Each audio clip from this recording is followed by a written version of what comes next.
This video was made possible by the Great Courses Plus. Click the link in the description to get your free trial. The best way to 10x your intelligence is to go on a difficult books reading regimen.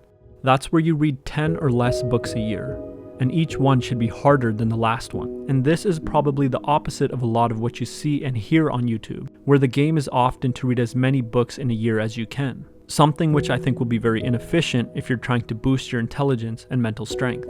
Let me show you how and why the difficult books reading regimen works better. So what is intelligence? Let's define it as the ability to solve our own problems. The more intelligent we are, the more of our own problems we can solve. Okay, but how do we improve our intelligence? One of the main ways we improve our intelligence, our ability to solve problems, is by creating, obtaining, and using tools. And there are at least two types of tools we use: physical tools and mental tools. An example of a physical tool is a hammer. If you need to apply force to something, the hammer is handy for that. Physical tools are easy to understand, but I think less people talk about and understand the importance of mental tools, which is what this video is about. So what is a mental tool? An example of a mental tool is the word forgiveness. Think about the word forgiveness and how much power this word gives you within yourself and within your relationship. When you forgive yourself, you make peace with your past self and your previous mistakes, and you give yourself permission to be a better person tomorrow than you were yesterday. Forgiveness frees you from the burdens of the past. When you forgive another, you make it possible to repair a relationship for the better and move forward as a team. It's hard to imagine a world without the concept of forgiveness. Forgiveness, like all words, is really a kind of technology or mental tool. It's kind of like a glue that allows us to repair a broken relationship, whether that relationship is with others or ourselves. It's changed our lives immensely for the better and improved our ability to cooperate. Now think about how many books are out there. How many words and mental tools are out there for you to obtain? Tools that will completely change how you interact with yourself and with others in the world, just like the concept of forgiveness has. Tools that can give you immense power and strength to solve more problems.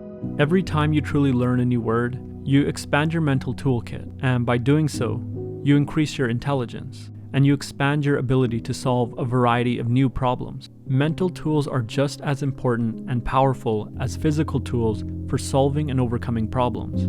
They just operate differently. Mental tools help us make meaning of the world, and meaning can help us overcome problems or even remove them from our lives. Let me give you an example. Think about the worst suffering you can. Got it? Okay. Now imagine that you're given a reason for this suffering. Imagine the clouds part, and a voice gives you a reason, a justification for why you're suffering. Does this make the suffering more bearable? I think most people would respond by saying yes. In his book, Man's Search for Meaning, Viktor Frankl details his experience as a prisoner in the World War II concentration camps. And in it, he says, quote, "In some way, suffering ceases to be suffering at the moment it finds a meaning, such as the meaning of a sacrifice." He found out that meaning could lessen one's suffering. He also paraphrases Nietzsche when he says, quote, "He who has a why to live for can bear with almost any how," end quote. So how does Frankl's experience relate to what I'm talking about? Reading difficult books and expanding your mental toolkit will help you discover more whys for your life. It will help you create greater meaning for the life you live. And according to both Frankl and Nietzsche, meaning and the ability to produce it is one of our greatest protections against the suffering of life. So I said that you can 10x your intelligence, your ability to solve problems, by expanding your mental toolkit. And I said that one way to expand your mental toolkit is by reading difficult books. But why difficult books? Reading is a lot like weightlifting for the mind. The more difficult books you learn to read, make sense of, and overcome, in some sense, the stronger your mind becomes. Your mind becomes better at making meaning of things and responding to the world in a more effective way. So what makes a book difficult?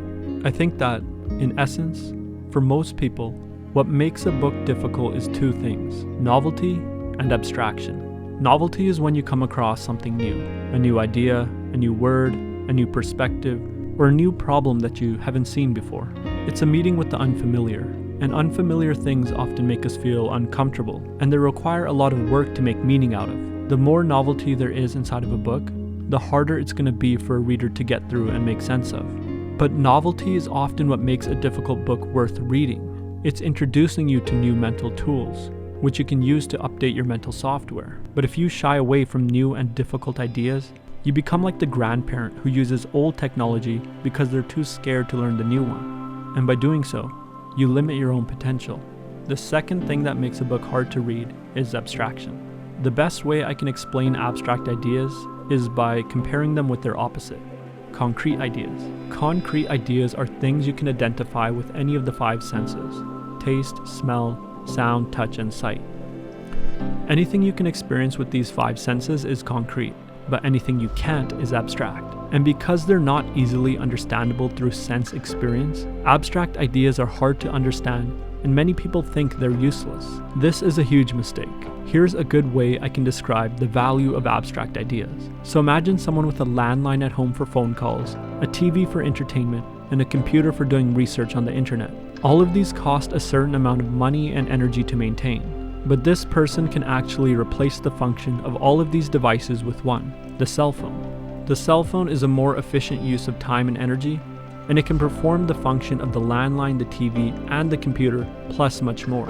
Abstract ideas are similar. They replace the function of more basic ideas and make you more efficient with how you spend your time and energy. If you avoid difficult books because they're abstract, you're limiting your own access to more powerful mental tools. So if you avoid difficult books, you're avoiding new and more powerful mental tools. So how do you determine which books to read?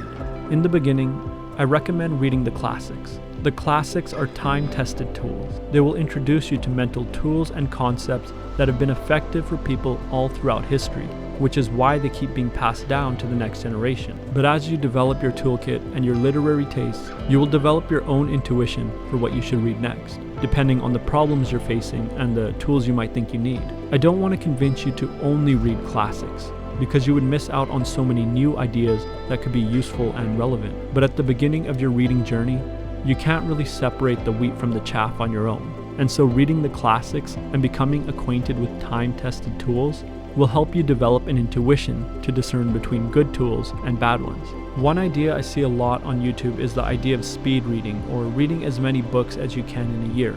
And here's what I think about that. If speed and quantity is your highest value, you will almost certainly sacrifice difficulty and end up choosing easier books. And I already made a case for why you should read difficult books. Speed and difficulty are opposing values. If you read difficult books, as I'm suggesting, your reading speed will be very slow, but your mental strength will grow a lot more. On the other hand, the best way to read a lot of books is to read things that you're already familiar with, things that are short and easy to understand.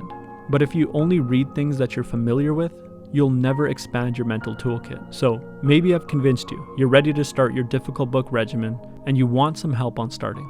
I'm going to link to a list of great books in the description. Read the description for these books, and find 10 where the themes of the book overlap with the problems in your own life. And the reason I cut the number off at 10 is to prevent mindless speed reading, and to treat the process more like a weightlifting regimen. We want to keep our reps the same, but increase the weight we're lifting at, so we can improve our mental strength. If you read 10 books from the list, I think this will give you a good place to start on obtaining new mental tools. And maybe you won't even get through 10. Maybe you'll only get through 1, and that's okay, because these are difficult books that take time, and all that matters is that you try to progressively lift heavier by reading more and more difficult books. And as you read more and more books, you'll start to develop a natural intuition for what you should read next, and at some point, you might even become the creator of a new mental tool. Good luck. To 10x your intelligence, you have to expand your mental toolkit by taking in new and challenging information. And it's best to start with information that is time-tested. And if that's something you want to do, I highly recommend checking out this week's sponsor, The Great Courses Plus. Thanks to The Great Courses Plus, you can get a free trial that gives you access to top-notch lectures and courses from some of the best professors in the world. They have a huge library of over 11,000 videos on nearly any topic you can think of, like science, philosophy, or literature. One of my favorite courses is Life Lessons from the Great Books by Dr. J. Rufus Fears. In it, he distills timeless concepts and mental tools from some of the world's greatest books in an entertaining and digestible format. You can get access to your free trial by going to thegreatcoursesplus.com/freedom or clicking the link in the description below. As always, thanks for watching, and I'll see you next time.